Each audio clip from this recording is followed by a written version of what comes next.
नमस्कार मित्रांनो, welcome to S class education. आज आपण पाहतोय 12th स्टँडर्ड संस्कृत. त्यामधील पहिलीच प्रार्थना आपण पाहणार आहोत. प्रार्थना, शब्द, भावार्थ हे सगळं आपण पाहणार आहोत. तर पहिली प्रार्थना आहे, ओम भद्रम कर्णेभिः शृणुयाम.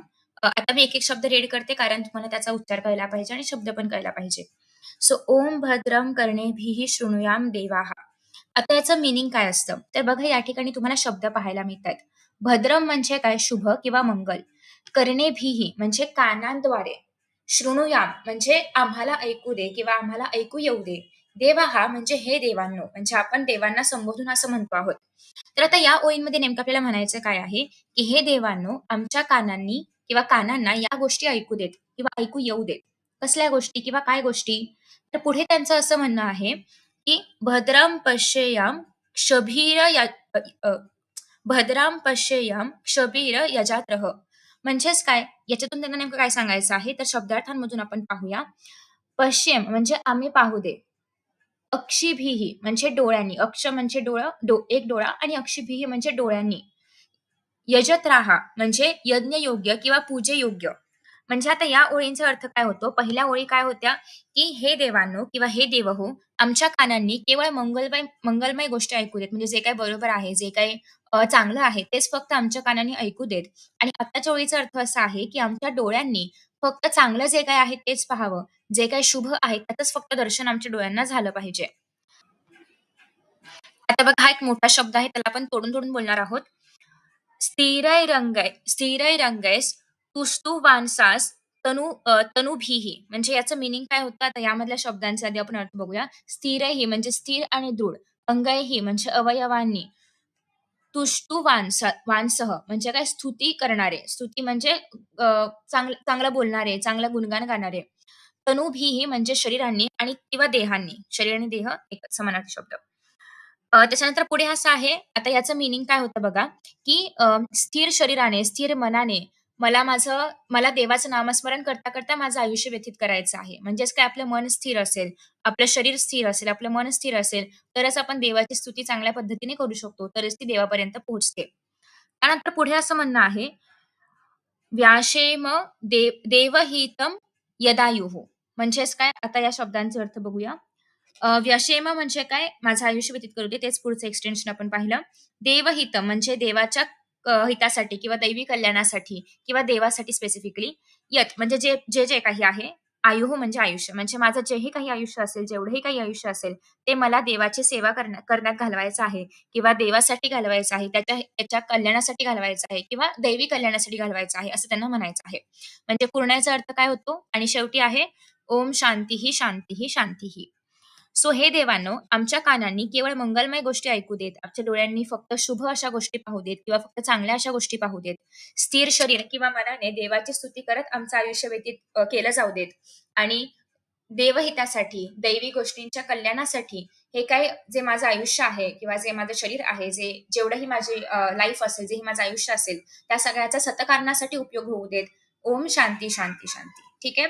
तर बेसिकली एक शांतिरूपी प्रार्थना आहे, एक शांतिरूपी मंत्र आहे, जो आपण आपल्याकडून काय काय घडलं पाहिजे किंवा आपण काय काय केलं पाहिजे किंवा जे चांगलं आहे तेच केलं पाहिजे, जे चांगलं आहे तेच पाहिलं पाहिजे, हे बेसिकली या श्लोकामधून आपल्याला पाहायला मिळते. सो आपण शब्दार्थ आणि श्लोक दोन्ही पाहिले. त्यानंतर आता आपण पाहतोय पुढचा श्लोक. पुढचा श्लोक आहे, ओम भूर्भुवः स्वः तत्सवितुर्वरेण्यं भर्गो देवस्य धीमहि धियो यो नः प्रचोदयात. हा श्लोक सगळ्यांनी ऐकलेला आहे किंवा सगळ्यांना माहिती पण असेल. तर आता या ठिकाणी बघा, या श्लोकांमध्ये आता आपण अर्थ वगैरे सगळं काही बघायचं आहे. तर या ठिकाणी सगळ्यात पहिल्यांदा या श्लोकाचा अर्थ काय आहे. आता ओम भूर्भुवः स्वः तत्सवितुर्वरेण्यं याचा अर्थ काय होतो, तर आपण जे आहे तर ते सरिता परमदेवाच्या सर्वोत्तम दैवी तेजाचं ध्यान करतो आहोत. सरिता देव म्हणजे काय, सूर्य. तर आपण सूर्याचं ध्यान करतो आहोत. आणि सूर्याचा ज्याप्रमाणे तेज आहे किंवा सूर्य ज्याप्रमाणे तेजोमय आहे, तर त्याच पद्धतीने आपणही व्हावं, आपली बुद्धीही त्याचप्रमाणे तेजोमय व्हावी. म्हणजे बेसिकली आपणही सूर्याप्रमाणे तेजस्वी व्हावं, अ, सर्वश्रेष्ठ व्हावं, तेजोमय व्हावं. यासाठी आपण त्या तेजोमय परमेश्वराचं ध्यान या ओळींमधून किंवा या श्लोकामधून करतो आहोत. म्हणजेच बेसिकली आपल्याला सत्मार्गावरती चालण्याची बुद्धी मिळू दे किंवा आपल्या बुद्धीला योग्य वळण मिळू दे. आपल्या बुद्धीने जे काही आपण सगळं कमवू किंवा जे आहे तर तो तेजोमय प्रकाश सगळीकडे पसरू दे किंवा आपल्या हातून चांगलं काम होऊ दे. सो या सगळ्यासाठी हा गायत्री मंत्र आहे.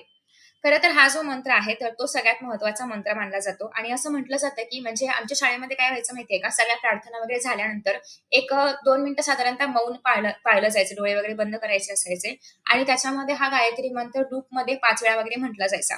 तर याच्यामुळे एकतर आपलं मन शांत होतं, एकाग्र होतं आणि त्यासोबतच आपली प्रार्थना पण अशी आहे, की जी म्हणते, की बुद्धीला तेज मिळू दे किंवा माझ्या बुद्धीमुळे चांगलीच कामं घडू देत, माझ्या मनामध्ये चांगलेच विचार येऊ देत. त्यामुळे एक चांगली गोष्ट किंवा एक पॉझिटिव्हिटी ज्याला आपण म्हणतो, ती या मंत्रामुळे येते. सो गायत्री मंत्र सगळ्यांनीच म्हटला असेल आणि नसेल म्हटला तर प्लीज म्हणत जा, कारण हा मंत्र खूप पॉझिटिव्ह असतो. तुम्हाला माहिती असेल तर तुम्ही YouTubeवरती वगैरे ते लावून पण ठेवलं जर अभ्यास करायच्या वेळेस अगदी कमी आवाजामध्ये फक्त ती एनर्जी राहावी आसपास यासाठी तुम्ही ते पण ट्राय करू शकता. ओके, चलो नेक्स्ट. नेक्स्ट असं आहे, ओम विश्वानी देव. आता अर्थात हे पण सूर्यावरतीच आहे, म्हणजे सूर्यासाठीच आहे. ओम विश्वानी देव सवि सवितर दुरितानी परासुव परासुव. म्हणजे काय म्हणणं आहे, ओम अगेन दैवी नाद आहे. विश्वानी म्हणजे ज्या काही विश्वामधल्या गोष्टी आहेत, अगदी लहान-लहान गोष्टी, घटना जे काही आहे ते. देव म्हणजे हे देवा एक उद्गारार्थी आहे. सवितः म्हणजे सविता किंवा सूर्य, सृष्टीकर्ता सूर्य. सवितर दुरितानी म्हणजेच काय, जे पण पाप, दोष जे काही आहेत ते. परासुव म्हणजे काय, दूर करा किंवा हटवा. आता याचा नेमका अर्थ काय होतो तो आपण पाहतो आहोत. तर हे सरिता देव म्हणजे हे सूर्यदेव आमची सगळी जी काही दुःख आहेत, सगळी जी काही दुरित आहेत किंवा दुःख आहेत, ज्या पण वाईट गोष्टी आहेत, जे पण निगेटिव्ह आहे, ते सगळं काय कर, दूर कर, काढून टाक आमच्या आयुष्यामधून. यत भद्रम तन्न आसुव म्हणजेच काय, यत म्हणजे जे काही, भद्रम म्हणजे शुभ आहे, कल्याणकारी आहे, आमच्यासाठी चांगलं आहे. तन्न म्हणजे ते आमचे किंवा ते आम्हाला, आसुव परासुव म्हणजे काय, दूर करा. आसुव म्हणजे काय, आम्हाला द्या किंवा आम्हाला प्रदान करा. म्हणजेच आपण सूर्यदेवाला अशी विनंती करतो आहोत, की हे देवा किंवा हे सूर्यदेवा, हे सरिता देव, जे काही आमचं दुःख असेल ते सगळं दूर कर आणि जे आमच्या कल्याणासाठी चांगलं आहे ते सगळं आम्हाला काय कर, प्रदान कर. तर अशा पद्धतीने आपण सूर्यदेवाला मागणं मागतो आहोत किंवा त्याला सांगतो आहोत. ठीक आहे. सो बेसिकली हा जो श्लोक आहे तर हा यजुर्वेदामधला आहे. ठीक आहे. तुम्हाला इथे एक समानार्थी सॉरी विरुद्धार्थी शब्दांची जोडी पण पाहायला मिळते, परासुव आणि आसुव. ठीक आहे. त्यानंतर पुढे खरं तर या श्लोकांवरती परीक्षेमध्ये असं पर्टिक्युलरली कुठलाही प्रश्न येत नाही. बट तरी पण आपण या प्रार्थना म्हटल्या पाहिजेत यासाठी पुस्तकामध्ये आहेत. त्यानंतर पुढे असं आहे, हा पण सगळ्यांना मंत्र माहिती आहे. ओम अस्तोमा सद्गमय, तमसोमा ज्योतिर्गमय, मृत्योर्मा मृतं गमय, ओम शांती शांती शांती.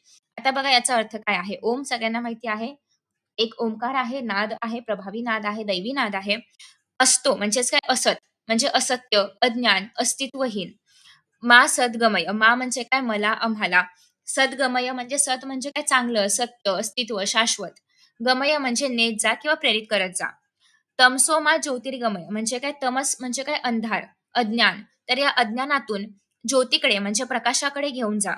मृत्योर्मा मृतम गमय म्हणजे मृत्यू किंवा नश्वरता जी आहे, म्हणजे जे नाश होणार आहे, जे संपणार आहे, तिथपासून ते अमरत्वाकडे किंवा अमृताकडे, मृत्यूच्या नंतरचा आनंद तिथपर्यंत घेऊन जा. ओम शांती शांती शांती. ठीक आहे. सो आता याचा पूर्ण अर्थ काय होतो किंवा सरळ अर्थ काय होतो तो आपण बघणार आहोत. सो त्यांना असं सांगायचं आहे, की खरं तर असं म्हणायचं आहे, की "हे देवा, आम्हाला असत्याकडून सत्याकडे घेऊन जा, म्हणजे वाईटाकडून चांगल्याकडे घेऊन जा.